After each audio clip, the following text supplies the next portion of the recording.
ज्यादातर लर्नर्स जो जावास्क्रिप्ट को पढ़ते हैं वो अक्सर बिटवाइज ऑपरेटर्स को छोड़ देते हैं। क्यों छोड़ देते हैं? या तो उन्हें ठीक से समझ में नहीं आता, या समझ में आता है पर उन्हें लगता है कि ये उतना इंपॉर्टेंट शायद नहीं है, कहाँ ही इसको हम यूज़ करेंगे। लेकिन एक्चुअल में ऐसा नहीं है। जावास्क्रिप्ट इन डेप्थ के इस कोर्स में आपको इन डेप्थ चीज़ों के बारे में मैं बता रहा हूँ। तो इन डेप्थ अगर पढ़ना है तो फिर बिटवाइज ऑपरेटर्स को आप नहीं छोड़ सकते। क्यों? क्योंकि बिटवाइज ऑपरेटर के बारे में अगर आपको ये बात किसी ने नहीं बताई है तो ध्यान से सुनिए इस बात को कि बाकी सारे ऑपरेटर्स का परफॉर्मेंस बिटवाइज ऑपरेटर के कंपैरिजन में बहुत पुअर होता है। बिटवाइज ऑपरेटर्स डायरेक्टली बिट्स पे काम करते हैं, 0-1 पे काम करते हैं, तो ये फास्ट एग्जीक्यूट होते हैं। तो अगर कोई टास्क, कोई ऑपरेशन, मैथमेटिकल जॉब हम बिटवाइज ऑपरेटर से भी कर सकते हैं और दूसरे ऑपरेटर से भी कर सकते हैं, तो मैं आपको कहूंगा कि आप बिटवाइज ऑपरेटर से करिए क्योंकि इसकी परफॉर्मेंस ज्यादा बेटर है। और ये बातें मैं कुछ एग्जाम्पल के साथ और प्रूफ के साथ आपके सामने आज की वीडियो में रखने वाला हूं। आज की वीडियो में ना केवल हम बिटवाइज ऑपरेटर्स को डिटेल में समझेंगे बल्कि कुछ ट्रिकी सवाल भी देखेंगे।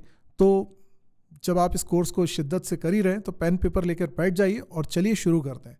यहाँ पर बिटवाइज ऑपरेटर्स हम लोगों को सबसे पहले देखना है, जिसमें कि हम लोग कौन कौन से ऑपरेटर्स हम पढ़ चुके हैं। अर्थमेटिक ऑपरेटर्स पढ़ चुके हैं, असाइनमेंट, कंपैरिजन, लॉजिकल, ये देख चुके हैं। अभी बिटवाइज ऑपरेटर हमको देखना है और ये ऑपरेटर्स फिर हमारे पास बचेंगे, तो ये हम नेक्स्ट लेसन में कर लेंगे। आज के लेसन में हम लोग बिटवाइज ऑपरेटर्स को देख लेते हैं। सबसे पहले बिटवाइज ऑपरेटर्स कौन कौन से हैं ज़रा देख लीजिए। यहाँ पर आपको दिखता है एंड, और ये पाइप सिंबल है, देन एक्स और, नॉट, इसको बिटवाइज नॉट बोलते हैं।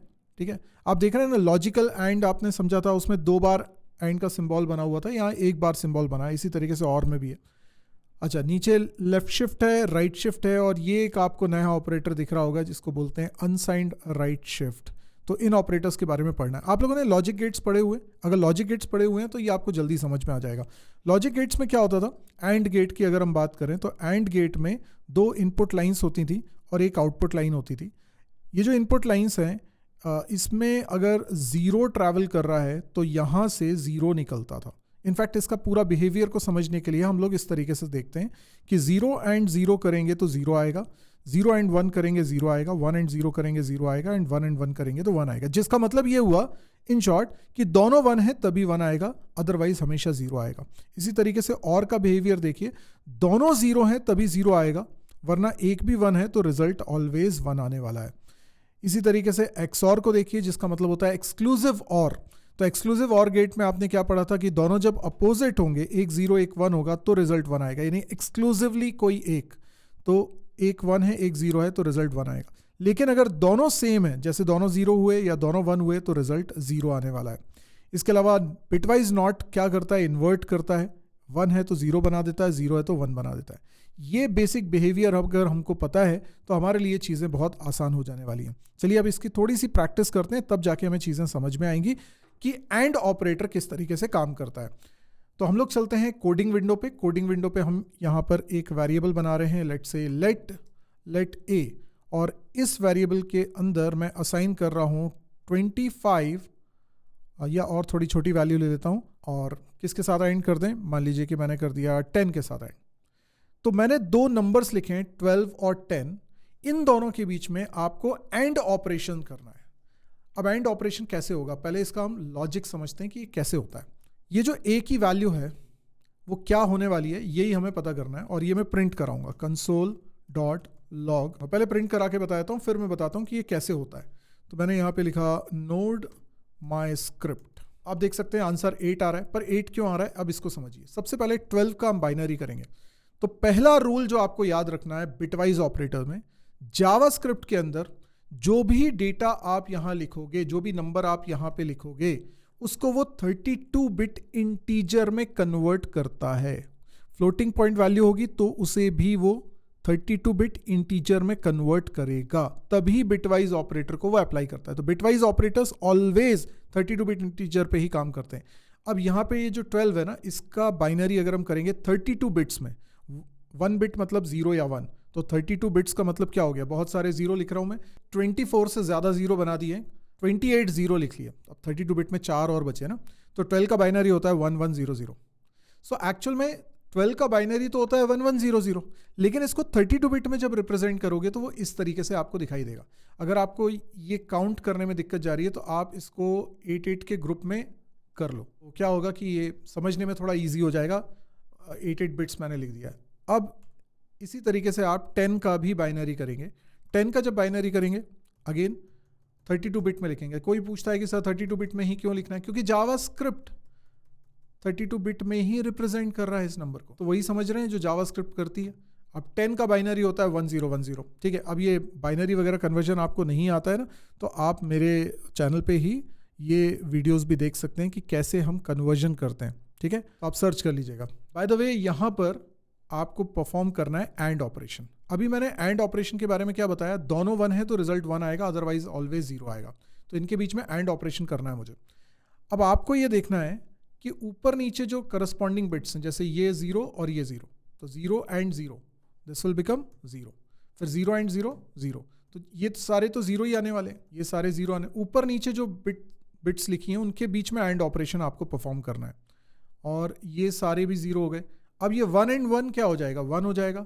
1 एंड 0 0 हो जाएगा। 0 एंड 1 0 हो जाएगा। 0 एंड 0 0 हो जाएगा। तो दिस इज नथिंग बट 8, तो इसलिए आंसर हमारा 8 आ रहा था। अब इसी जगह पर मान लीजिए लगा होता और के केस में क्या होता, फिर से मैं इसी को लिखता हूँ। और में क्या होता है, दोनों में से एक भी 1 है तो रिजल्ट 1 आएगा।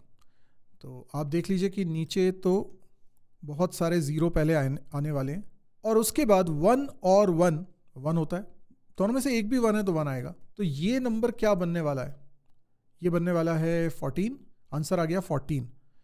इसी तरीके से अगर मैं यहाँ पर लिख दूँ XOR, तो 1 1 0 हो गया, विच इज़ नथिंग बट, ये आ रहा है आंसर 6। अब आपको अच्छी तरीके से समझ में आ चुका है बिटवाइज ऑपरेटर में 3 ऑपरेटर्स के बारे में, एंड और XOR। अब क्या बचा, अब बचा है नॉट ऑपरेटर। और भी हैं पर नॉट ऑपरेटर। नॉट ऑपरेटर थोड़ा सा डिफिकल्ट लग सकता है कई लोगों को। देखिए ज़रा, जैसे मान लीजिए मैंने यहाँ पर लिखा नॉट 5। अब ये नॉट 5 को जब मैं प्रिंट कराऊंगा तो आंसर आएगा -6। देखिए ये आ रहा है -6। अब ये -6 क्यों आता है इसको समझते हैं। ये थोड़ा सा टिपिकल है, हो सकता है एक बार में समझ में ना आए, तो आप वीडियो को रिपीट भी कर सकते हो। आप क्या करो, सबसे पहले 5 का बाइनरी करो। 5 का बाइनरी क्या होगा, ये हो गया 24 0। इसके बाद 5 का बाइनरी करना है तो 5 0 और 1 0 1, this is the binary of 5, ठीक। अब आपको अप्लाई करना है नॉट ऑपरेटर 5 के ऊपर। तो मैंने कहा था नॉट ऑपरेटर क्या करता है, 0 को 1 कर देता है, 1 को 0 कर देता है, मतलब इन्वर्ट कर देता है, ठीक है। तो ये जितने 0 हैं उन सबको इसने क्या बना दिया, 1 बना दिया। जितने 0 थे, अब ये 32 बिट में लिखना क्यों इंपॉर्टेंट है समझ में आ रहा है, वरना आप इन 0 को देखते ही नहीं। ये सारे 0 1 हो गए और 1 जो है वो 0 हो जाएगा। तो ये बन गया नॉट 5। अब ये नंबर जो है ये ए वेरिएबल में जा रहा है और इसकी वैल्यू प्रिंट हो रही है, पर हम जानते हैं आंसर तो -6 प्रिंट हो रहा है। अब इसका मतलब ये वैल्यू -6 है। ये कैसे, अगर हम बाइनरी को डेसिमल में कन्वर्ट करते हैं तो ये तो एक बड़ा सा नंबर दिखाई दे रहा है। बट देखिए 32 बिट रिप्रेजेंटेशन में जो पहला वाला बिट होता है वो हमेशा साइन बिट होता है, और अगर वो 1 है तो इसका मतलब है नंबर नेगेटिव है, वो अगर 0 है तो नंबर पॉजिटिव है। तो अभी तक सभी में 0 था क्योंकि नंबर पॉजिटिव था, ये नंबर नेगेटिव है। तो अब ये नेगेटिव है तभी तो -6 आ रहा है, लेकिन ये माइनस आ रहा है ये तो समझ में आ गया, पर -6 आएगा ये कैसे पता चल रहा है। तो देखिए एक सिंपल सी प्रॉपर्टी है कि देखिए -6 है, ये मैं ये कहना चाह रहा हूं कि this is what, this is -6। लेकिन आप कहते हो भाई कैसे कैसे, तो मैं कह रहा हूं कुछ तो बाइनरी आ रहा है इसका, है ना। इसको B2 बोल दूं, -6 का कुछ तो बाइनरी आ रहा है, उसकी पहली बिट 1 है, ठीक है। अगर मैं इस बाइनरी नंबर B2 का 2's कॉम्प्लीमेंट ले लेता हूं, अब 2's कॉम्प्लीमेंट नहीं आता तो मैं बताता हूं कैसे निकालते हैं, पर इतना समझो कि अगर मैं इस बाइनरी का 2's कॉम्प्लीमेंट ले लेता हूं, B2 का 2's कॉम्प्लीमेंट ले लेता हूं, तो जो बाइनरी नंबर बनेगा वो 6 का बाइनरी होगा। इसको मैं B1 बोल देता हूं। तो B2 का जब 2's कॉम्प्लीमेंट लिया तो B1 आ गया, और B1 का अगर आप 2's कॉम्प्लीमेंट लोगे तो B2 आ जाएगा। अमेजिंग प्रॉपर्टी है। ये दोनों एक दूसरे के क्या होते हैं, 2's कॉम्प्लीमेंट होते हैं। तो अगर आपको किसी नेगेटिव नंबर का बाइनरी निकालना हो, जैसे मान लीजिए मुझसे पूछा जाता कि -6 का बाइनरी क्या है, तो मैं पहले 6 का बाइनरी निकालता और जो आता उसका 2's कॉम्प्लीमेंट लेता, तो वो मेरे को मिल जाता -6 का बाइनरी। तो ये एक जनरल रूल हो गया। 6 ही क्यों, कोई भी नंबर होता जैसे कि K का बाइनरी अगर K का बाइनरी अगर B1 है तो माइनस के का बाइनरी क्या होगा, B2 होगा, जिसमें B1 B2 एक दूसरे के टूस कॉम्प्लीमेंट होंगे। अब ये प्रॉपर्टी अगर हमको पता है तो उस हिसाब से हम इस सवाल को सॉल्व कर सकते हैं। जैसे हमें ये श्योर है कि ये जो नंबर है ये नेगेटिव में आने वाला है, इसका मतलब इसका रिजल्ट के नहीं होगा, इसका रिजल्ट होगा माइनस के, ये पक्की बात है। तो फिर मैं इसको B2 बोलूंगा, क्योंकि इसका रिजल्ट माइनस के आएगा, तो मैं इसको क्या मान रहा हूं, मैं इसको B2 मान रहा हूं, तो मैं B2 की जगह पर इसको लिख लेता हूं। ठीक है, अब मैं कह रहा हूं कि इस नंबर का अगर आप टूस कॉम्प्लीमेंट ले लेंगे तो B1 आ जाएगा। टूस कॉम्प्लीमेंट क्या होता है सुनिए, सबसे पहले इसका वंस कॉम्प्लीमेंट ले लीजिए। इसका वंस कॉम्प्लीमेंट क्या है, अरे वंस कॉम्प्लीमेंट मतलब 1 को 0 कर दो और 0 को 1 कर दो, that is called one's complement. ये है वंस कॉम्प्लीमेंट। ठीक है, इस नंबर का वंस कॉम्प्लीमेंट ये। अब टूस कॉम्प्लीमेंट कैसे निकालेंगे, इसी में अगर आप 1 ऐड कर देंगे तो जो रिजल्ट आएगा वो कहलाएगा टूस कॉम्प्लीमेंट। तो देखिए +1 किया तो ये 1 + 1 कितना हो जाएगा, 1 0, तो ये 1 1 0 बन जाएगा। ठीक है, ये 1 और 1 को जब आप ऐड करोगे तो ये बन जाएगा 1 0, जिसका 0 यहाँ आया, 1 कैरी हुआ तो 1 ये आ गया, 1 ऐसा। ठीक है, तो ये जो नंबर बन रहा है this is two's complement of this number, right. तो इसका मतलब ये जो चीज आई है यही B1 है, तो मैं इसको यहां पे लिख लेता हूं, ये B1 है। और इसका तो आप बाइनरी टू डेसिमल इजीली कर सकते हो, दिस इज 6, तो ये एक्चुअल में लिखा हुआ है 6 एंड इसीलिए इसको बोलेंगे -6। तो इस तरीके से हमने इसको निकाला है -6। तो ये प्रॉपर्टी अगर नहीं समझ में आई है, 1-2 प्रैक्टिस के लिए और सवाल करिए और थोड़ा सा वीडियो को रिपीट में देख लीजिए, मेरे ख्याल से आपको समझ में आ जाएगा। है थोड़ा सा कॉम्प्लिकेटेड है, मैं मानता हूँ, लेकिन बन जाना चाहिए। अगर आपको कन्वर्जन आते हैं, आपको टूस कॉम्प्लीमेंट वंस कॉम्प्लीमेंट समझ में आ रहा है, तो ये समझ में आ जाएगा। खैर इनकी ट्रिक्स भी है, जैसे कि 5 में 1 ऐड करके नेगेटिव साइन लगा दो, तो वो भी एक ट्रिक है। अगर मैंने यहाँ पे 25 लिखा होता तो -26 आंसर आता, वो भी आप कर सकते हो। बट ठीक है, करके बता दूँ, ये -26 आएगा इसका आंसर। ये है बिटवाइज नॉट ऑपरेटर। अब बात करते हैं लेफ्ट शिफ्ट और राइट शिफ्ट ऑपरेटर की। तो जैसे यहाँ पर मैंने लिखा 10 लिख देता हूँ, ठीक है, और 10 में लेफ्ट शिफ्ट करता हूँ 1 टाइम। अब इसका क्या मतलब है उसको समझिए। 10 का बाइनरी, अब देखिए मैंने 10 का बाइनरी यहाँ पे लिख लिया है और इस पर मैं लेफ्ट शिफ्ट ऑपरेटर लगा रहा हूँ 1 टाइम। इसका मतलब ये है कि जो भी नंबर लेफ्ट शिफ्ट ऑपरेटर के लेफ्ट में लिखा होता है उसका आप बाइनरी करते हो, और राइट में जो ऑपरेंड लिखा होता है इसका मतलब है कितनी बार आपको शिफ्टिंग करनी है। तो ये नंबर में शिफ्टिंग अगर आप करोगे तो क्या होगा, हर बिट अपने लेफ्ट में शिफ्ट हो रहा है। सेकेंड पोजीशन वाला जो 0 है वो फर्स्ट पोजीशन पे आ गया है, थर्ड पोजीशन वाला जो 0 है वो सेकंड पोजीशन पे आ गया। इस तरीके से सारे शिफ्ट होते जा रहे हैं, ये सारे शिफ्ट होते जा रहे हैं। ठीक है, अब ध्यान से देखिएगा, यहाँ पर ये 0 आ गया, यहाँ पे 0 आ गया, यहाँ पे 0 आ गया, पर अब इसके आगे ये 1 आ जाएगा। ठीक है, 1 जो है वो अपने लेफ्ट में शिफ्ट हुआ है, फिर उसके बाद 0 लेफ्ट में शिफ्ट हुआ है, फिर 1 लेफ्ट में शिफ्ट हुआ है, फिर 0 लेफ्ट में शिफ्ट हुआ है, और नया कौन इंट्रोड्यूस होगा, हमेशा 0।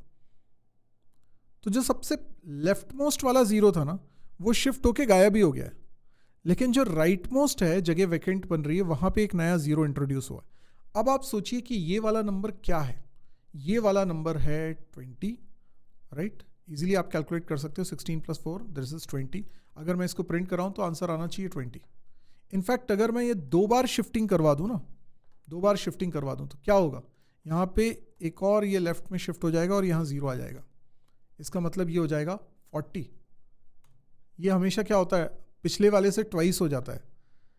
यस, अब आपको समझ में आ रहा है, लेफ्ट शिफ्ट ऑपरेटर इस नंबर को, यहां पे जो भी नंबर लिखा है उसको ट्वाइस कर देता है। समझ में आ रहा है, अब 2 बार शिफ्टिंग कर रहे हो तो ट्वाइस देन ट्वाइस, तो पहले 10 का 20 हुआ, 20 का फिर 40 हो गया।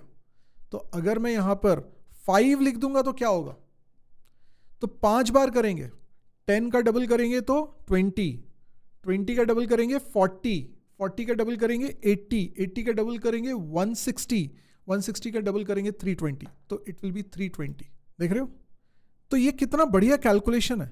अब यही चीज अगर आप अर्थमेटिक ऑपरेटर से करते तो आप कैसे करते, आप 10 में पहले मल्टीप्लाई करते 2 का, फिर जो रिजल्ट आता उसमें फिर 2 का मल्टीप्लाई करते, फिर जो रिजल्ट आता उसमें फिर 2 का, ऐसे 5 बार 2 का मल्टीप्लाई करते, यानी 2 पावर 5 से मल्टीप्लाई कर देते, 2 पावर 5 से मल्टीप्लाई करते आप, 2 पावर 5 रिजल्ट आता है 32, 32 इंटू 10 होता जाता है 320। वही आंसर इसमें भी आ रहा है, लेकिन ये एक बार में कर रहा है। 2 पावर 5 कैलकुलेट करने में आपको काफ़ी बार मल्टीप्लाई करना है, और multiplication is a very complex operation. तो ये हो गया हमारा लेफ्ट शिफ्ट ऑपरेटर। इसी तरीके से होता है right shift operator. Right shift operator में क्या होगा, सेम यही चीज़ है, लेकिन हम इसको राइट में शिफ्ट कर रहे हैं। मान लीजिए कि मैं यहाँ पे लिख देता हूँ 320, 320। तो 320 क्या होगा, 320, पहले 320 को हमें बाइनरी में कन्वर्ट करना पड़ेगा। तो यहाँ पर फिर आएगा 0, फिर 1, फिर 0, देन 0 0 0 0 0। ओके, इसको एक बार चेक कर लेते हैं। ये कितना हो जाएगा, ये हो जाएगा 256। 256 में 64 आप ऐड कर दीजिए, 320 हो जाता है। बिल्कुल सही है, 320 का बाइनरी है। अब इसमें आप राइट शिफ्ट ऑपरेशन परफॉर्म करेंगे। राइट शिफ्ट परफॉर्म करेंगे का मतलब है आप इसी नंबर में हर एक बिट को उसके राइट में पहुंचा देंगे। जैसे ये जो 1 है, इसको मैं आगे, मतलब लास्ट वाला 0 आप गायब कर दीजिए, ठीक है, और हर एक बिट एक आगे शिफ्ट होती जाएगी। तो इस तरीके से ये सब शिफ्ट हो गए, और ये वाला जो 1 है ये इस जगह पर आ गया, ठीक है, एंड यहाँ पर 0 रहेगा। आप देख रहे हैं कि ये जो नंबर था ना, ये 1 0 1 0, ये एक राइट शिफ्ट हो गया। राइट शिफ्ट हो गया तो ये नंबर क्या बन गया, इस नंबर को आप सोचिए क्या बन गया। ये हो चुका है 128 प्लस 32, इसका मतलब 160 आंसर हो गया। अगर आप इसको 2 बार शिफ्ट कर देते तो 2 बार राइट में चला जाता, ठीक है, 3 बार शिफ्ट करते 3 बार राइट में चला जाता, ठीक है, 4 बार शिफ्ट करते 4 बार राइट में चल जाता, ठीक है। तो उस हिसाब से यहाँ पे आंसर आता। अब इसमें ज़रा एक चीज़ और समझिए, अगर मैं यहाँ पे लिखता हूँ -4 और इसमें राइट शिफ्ट करता हूँ 1 टाइम, तो यहाँ पर क्या होता है, क्योंकि ये नेगेटिव नंबर है, ये अपना साइन चेंज नहीं करता, ठीक है, ये नेगेटिव ही रहेगा क्योंकि इसकी साइन बिट 1 ही रहेगी, साइन बिट चेंज नहीं होगी, बाकी नंबर शिफ्ट होगा। तो अगर साइन बिट सेम रहेगी और मैं इसको एक राइट की तरफ शिफ्ट कराऊंगा तो ये रिजल्ट में क्या देगा, -2 देगा, ठीक है। अगर मैं 2 बार शिफ्ट करा दूंगा तो रिजल्ट में क्या देगा, तो ये -1 दे देगा। समझ में आ रहा है। अगर मैं 3 बार शिफ्ट कराऊंगा, अब क्योंकि अगेन -1 ही आ रहा है, क्यों आ रहा है -1, क्योंकि उसकी जो पहली वाली बिट है ना, साइन बिट, वो चेंज नहीं होती। आप 4 करके देख लो तो भी आपका रिजल्ट क्या आएगा, -1। अब आप कितनी भी बड़ी वैल्यू देके जाओ, ये क्या करेगा, -1 ही रिजल्ट देगा, ठीक है। ये बिहेवियर आपको पता होना चाहिए। दूसरी बात ये कि अगर मैं यहाँ पे राइट शिफ्ट, लेकिन कौन सा वाला, ट्रिपल एरो वाला राइट शिफ्ट यूज़ करूँ, तो इसका रिजल्ट क्या होता है, ये अनसाइंड होता है, यानी कि ये साइन नहीं देख रहा। तो अब जब आप साइन बिट जो 1 था, लेफ्ट मोस्ट बिट 1 था, क्योंकि नेगेटिव नंबर है, वो भी शिफ्टिंग में पार्टिसिपेट करेगा, ठीक है, वो भी शिफ्टिंग में पार्टिसिपेट करेगा, और जो लेफ्ट में नई बिट आएगी वो 0 आएगी। तो आप समझ रहे, -4 का जो भी बाइनरी होगा, पहली बिट तो 1 रही होगी ना, आगे जो भी रहा होगा, पर पहली बिट 1 रही होगी। तो मैं कह रहा हूँ कि जब आप ये वाला ऑपरेटर यूज़ कर रहे हैं, ट्रिपल वाला, तो ये 1 भी शिफ्ट होगा और इस जगह पर नया 0 आएगा। क्लियर। तो साइन बिट 0 हो गई, साइन बिट 1 नहीं है, अब साइन बिट क्या हो गई, 0 हो गई, मतलब नंबर पॉजिटिव हो गया। और पॉजिटिव में एक बड़ा सा नंबर आएगा, क्योंकि 1 जो शिफ्ट हुआ है ना, वो जस्ट एडजेसेंट में शिफ्ट हुआ है। तो आप सोचो वो 2 की पावर कितना ज़्यादा होने वाला है, 31 होने वाला है, राइट, 31 नहीं 30 होने वाला है, तो बहुत बड़ा नंबर बनेगा। तो ये देखिए, बहुत बड़ा सा एक नंबर यहाँ पे आ रहा है, 2 बिलियन के आसपास ये नंबर आ रहा है। तो यही फ़र्क है कि इसमें साइन बिट भी पार्टिसिपेट करती है शिफ्टिंग में, और अगर 2 ही एरो बनाएंगे राइट शिफ्ट में तो साइन बिट पार्टिसिपेट नहीं करती है, नंबर विल रिमेन नेगेटिव। बस इतना ही अंतर इन दोनों के बीच में है। चलिए, अब मैं आपको कुछ ट्रिकी बातें पूछता हूँ, देखते हैं आपको बनता है कि नहीं बनता है। आप चाहें तो वीडियो को इस जगह पर पॉज करके मेरे सवाल का जवाब कमेंट सेक्शन में दे सकते हैं। मेरा सवाल ये है कि अगर आपको किसी नंबर का बाइनरी कन्वर्ट करना है जावास्क्रिप्ट के अंदर, तो आप कैसे कन्वर्ट करेंगे। कोई भी नंबर है, उसको बाइनरी में कन्वर्ट करना है, तो आप किस तरीके से करेंगे। तो जैसे यहाँ पर हमारे पास ए के अंदर कोई नंबर रखा हुआ है 25, ठीक है। अभी अगर मैं ए की वैल्यू प्रिंट कराऊँ तो ये 25 प्रिंट करेगा, नो डाउट। लेकिन मुझे इसका बाइनरी रिप्रेजेंटेशन चाहिए। तो बाइनरी रिप्रेजेंटेशन का एक सबसे बढ़िया सिंपल सा तरीका है, क्योंकि ये नंबर टाइप का है और नंबर एक डेटा टाइप है जावास्क्रिप्ट के अंदर, तो नंबर टाइप का ऑब्जेक्ट है ये, और ऑब्जेक्ट ओरिएंटेड तो है जावास्क्रिप्ट भी। तो ऑब्जेक्ट डॉट लगा के मैं उसके मेथड्स को एक्सेस कर सकता हूँ। तो मैं यहाँ पर ए डॉट लगा रहा हूँ और यहाँ पे टू स्ट्रिंग को कॉल कर रहा हूँ। ठीक है, टू स्ट्रिंग एक फंक्शन है और इस फंक्शन को अगर कॉल करूंगा तो ये ए में जो वैल्यू है 25 उसी का स्ट्रिंग रिप्रेजेंटेशन रिटर्न करेगा, मतलब 25 एज अ स्ट्रिंग। कोई दिक्कत नहीं, तो अगर मैं प्रिंट कराऊंगा तो आउटपुट तो 25 ही आएगा। लेकिन मज़ेदार बात ये है कि अगर मैं इसमें आर्ग्यूमेंट दे देता हूँ 2, तो मैं ये कहता हूँ कि ए में रखी वैल्यू को बाइनरी में कन्वर्ट करके उसका स्ट्रिंग रिप्रेजेंटेशन रिटर्न करो। तो वो रिटर्न कर रहा है स्ट्रिंग रिप्रेजेंटेशन बाइनरी 11001। इनफैक्ट सिर्फ बाइनरी नहीं, अगर आप इसे ऑक्टल में कन्वर्ट करना चाह रहे हैं तो 8 पास कर दीजिए, ये ऑक्टल में कन्वर्ट हो गया। और अगर 16 पास करते हैं तो ये हेक्साडेसिमल में कन्वर्ट हो गया, और अगर 10 पास करते हैं तो ये डेसिमल में ही रहेगा। तो डेसिमल में तो था ही 25, तो 25 का 25 ही आ जाएगा। समझ में आया? तो 2 यहाँ पर पास करके आप इसे बाइनरी में कन्वर्ट कर सकते हैं। नई चीज़ सीखी। अब देखिए एक और चीज़ मैं बताता हूँ। जैसे हम लोग इवन ऑड का प्रोग्राम बनाते हैं, बहुत ही कॉमन सा प्रोग्राम है। इवन ऑड का प्रोग्राम बनाते हैं तो हम क्या करते हैं, जैसे कोई नंबर है हमारे पास 25, मुझे पता करना है कि ये इवन है कि ऑड है। तो मैं क्या करूँगा, मैं लिखूँगा ए मॉडुलस, ए में 25 है ना, तो इसको 2 से डिवाइड करूँगा। अगर रिमाइंडर 0 आ रहा है मेरा तो मैं कहूँगा कि ये क्या है, ये इवन नंबर है। ठीक है, तो अभी थोड़ी देर के लिए मैं इसको किसी वेरिएबल में रख लेता हूँ, लेट्स से बी। ठीक है, बी वेरिएबल में रख लिया इस रिजल्ट को। तो ये रिजल्ट, ये जो कैलकुलेशन हुआ ना, इसने कुछ तो टाइम लिया होगा। ठीक है, इनफैक्ट मैं तो बोल रहा हूँ ये इक्वल टू 0 भी हटा दो, सिर्फ आप देखो ए मॉडुलस 2। ठीक, अब दूसरा तरीका क्या हो सकता था इसी काम को करने का, हम लिख सकते थे let see assign A and 1। अब आप देखो इवन ऑड चेक करने के लिए ये भी तरीका सही है, ये भी तरीका सही है। अगर बी के अंदर वैल्यू 0 आती है, इसका मतलब नंबर इवन था, क्योंकि किसी भी इवन नंबर को 2 से डिवाइड करोगे तो रिमाइंडर हमेशा 0 बचेगा। तो बी की वैल्यू 0 आ रही है, इसका मतलब ए में रखी वैल्यू इवन है। पर फिलहाल ए में 25 रखा हुआ है मैंने, तो वो तो ऑड है। तो ये 25 मॉडुलस 2 का रिजल्ट 1 आने वाला है। तो बी में वैल्यू अगर 0 आती है तो वो इवन नंबर है, ए की वैल्यू इवन है, अदरवाइज ऑड है। तो इस तरीके से तो चेक कर ही सकते हैं। लेकिन एंड ऑपरेशन से भी ये काम कैसे हो सकता है, किसी भी नंबर को एंड करोगे 1 से, तो पहले तो ये बताओ 1 का बाइनरी क्या होता है। 1 का बाइनरी का मतलब होता है 0 0 0 0 करके 31 0 कर दो और लास्ट में 1 कर दो, तो ये हो गया 1 का बाइनरी। अब आप सोचो किसी भी नंबर के साथ जब एंड करते हो तो एंड क्या होता है, ऊपर नीचे अगर 1 होगा तो ही रिजल्ट 1 आएगा, अदरवाइज 0 आता है। तो अब जब 1 के बाइनरी में सारे 0 हैं एक्सेप्ट द लास्ट बिट, तो किसी भी नंबर के साथ एंड कर लो, शुरुआत के 31 बिट्स तो हमेशा 0 आने वाले। Make sense? लास्ट वाला बिट ही डिसाइडिंग फैक्टर है। तो लास्ट वाला बिट 1 भी आ सकता है, 0 भी आ सकता है, डिपेंडिंग। अगर ए वेरिएबल की वैल्यू ऑड नंबर है तो ऑड नंबर के बाइनरी में आखिरी बिट हमेशा 1 होती है। तो 25 का जो बाइनरी होगा 11001, तो लास्ट बिट 1 आई, है ना। तो उस 1 का इस 1 के साथ एंड ऑपरेशन होगा तो रिजल्ट 1 आएगा। तो सी में वैल्यू अगर 1 आती है तो इसका मतलब है नंबर ऑड है, और सी में वैल्यू अगर 0 आती है तो नंबर इवन है, क्योंकि किसी भी इवन नंबर का बाइनरी करोगे तो लास्ट बिट 0 रहेगी, और 0 और 1 के बीच में एंड ऑपरेशन करेंगे तो रिजल्ट क्या आएगा, 0 आएगा। तो सी की वैल्यू 0 हो जाएगी। तो कहने का मतलब ये कि इवन ऑड का अगर प्रोग्राम बनाना है तो आप दोनों तरीके से बना सकते हो। अब मुझे ये चेक करना है कौन सा तरीका बेटर है, तो मैंने लिखा कंसोल डॉट, आपको मालूम है कंसोल डॉट टाइम भी लिख सकते हैं, कंसोल डॉट लॉग होता है, कंसोल डॉट टाइम भी होता है। ठीक है ना। अब इसको चला के देखते हैं, इस वाली लाइन को हटा देते हैं और देखते हैं कि क्या रिजल्ट आता है। अब देखो कि अर्थमेटिक ऑपरेटर ने कितना टाइम लिया, 0.003, जबकि बिटवाइज ऑपरेटर ने कितना टाइम लिया, 0.004। फिलहाल बिटवाइज ऑपरेटर ने ज़्यादा टाइम लिया, पर ये कई सारे और भी फैक्टर्स पर डिपेंड करता है। अभी देखो दोनों सेम टाइम ले रहे हैं।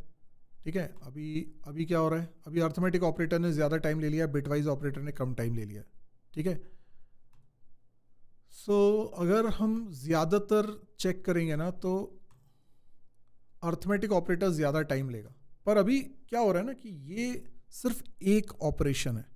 अब मैं इस ऑपरेशन पे अगर लूप लगा दूं, ये कई बार करूं, तो हमें एक मार्जिनल डिफरेंस समझ में आएगा। जैसे मैंने एक लूप लगाया, लेट आई की वैल्यू 1 से स्टार्ट कर रहा हूँ, आई लेस देन इक्वल टू 10,000 कर देता हूँ, आई प्लस प्लस कर देता हूँ, ठीक है।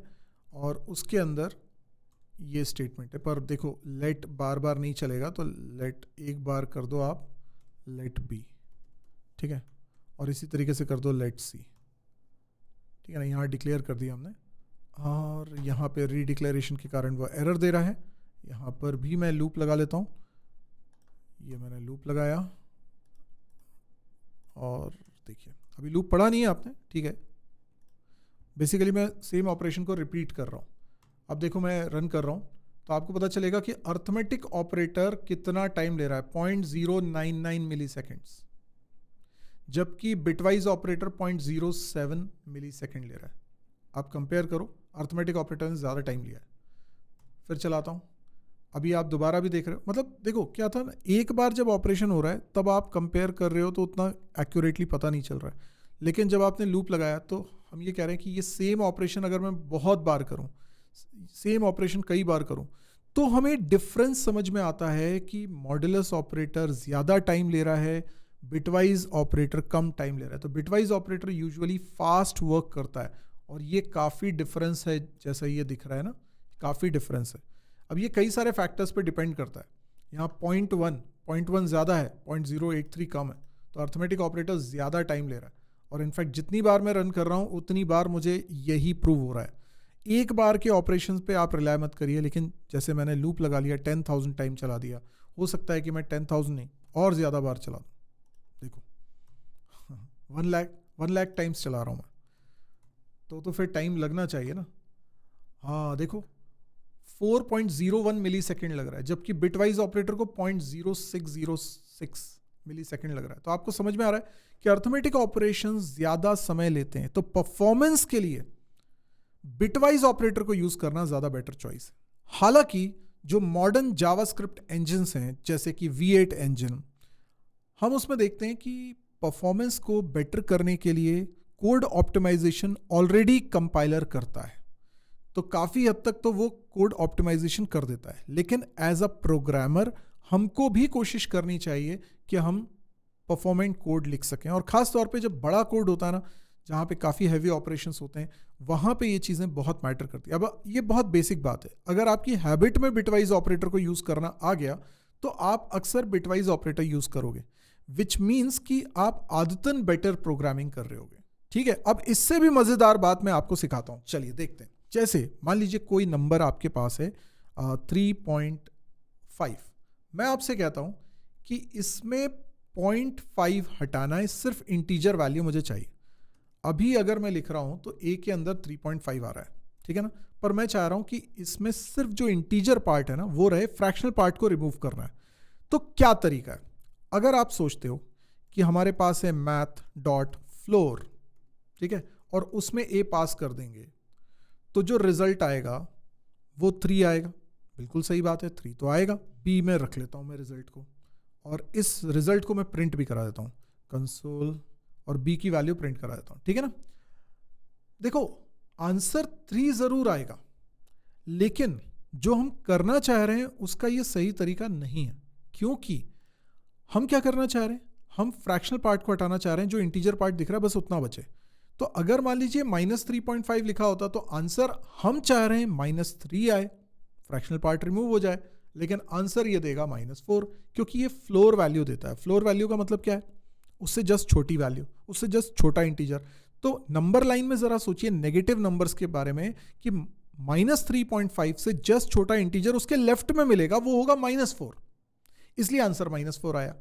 और 3.5 अगर होता है तो 3.5 से जस्ट छोटा इंटीजर 3 होता है, क्योंकि वो भी नंबर लाइन में टुवर्ड्स लेफ्ट है। टुवर्ड्स लेफ्ट छोटे नंबर है, टुवर्ड्स राइट बड़े नंबर है। तो अब आप सोचो कि यहाँ पे फ्लोर फंक्शन तो सही नहीं है, तो फिर कौन सा फंक्शन है? मैथ के पास एक और फंक्शन है ट्रंकेट। तो ट्रंक करके एक फंक्शन है, ये फंक्शन क्या करता है, ये एक्चुअल में फ्रैक्शन को रिमूव करता है, तो इससे आंसर -3 आएगा। तो ये बेटर अप्रोच है। 3.5 में भी ये 3 दे देगा, तो कब फ्लोर यूज करना है आपको समझ में आ गया, और कब ट्रंक यूज करना है समझ में आ गया। लेकिन मैं अब आपको बिटवाइज ऑपरेटर के थ्रू ये काम करके बताता हूं।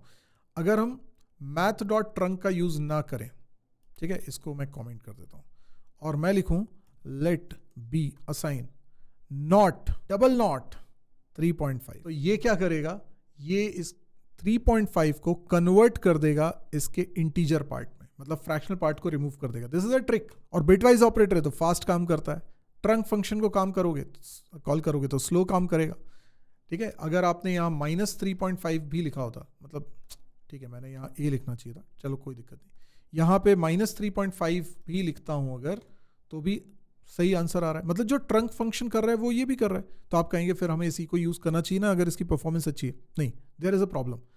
कई बार क्या होता है, नंबर बड़ा होता है, 32 बिट से भी बड़ा होता है, जैसे बिग इंट टाइप के नंबर हैं, वो बहुत बड़े नंबर है, उनके ऊपर अगर आप ये बिटवाइज ऑपरेटर लगाओगे तो रिजल्ट गलत हो जाएगा। क्यों? क्योंकि वो पहले नंबर को कन्वर्ट कर देते हैं 32 बिट्स में, तो नंबर चेंज हो जाएगा, उसके बाद आप परफॉर्म करोगे ऑपरेशन, तो वो रिजल्ट गलत देगा।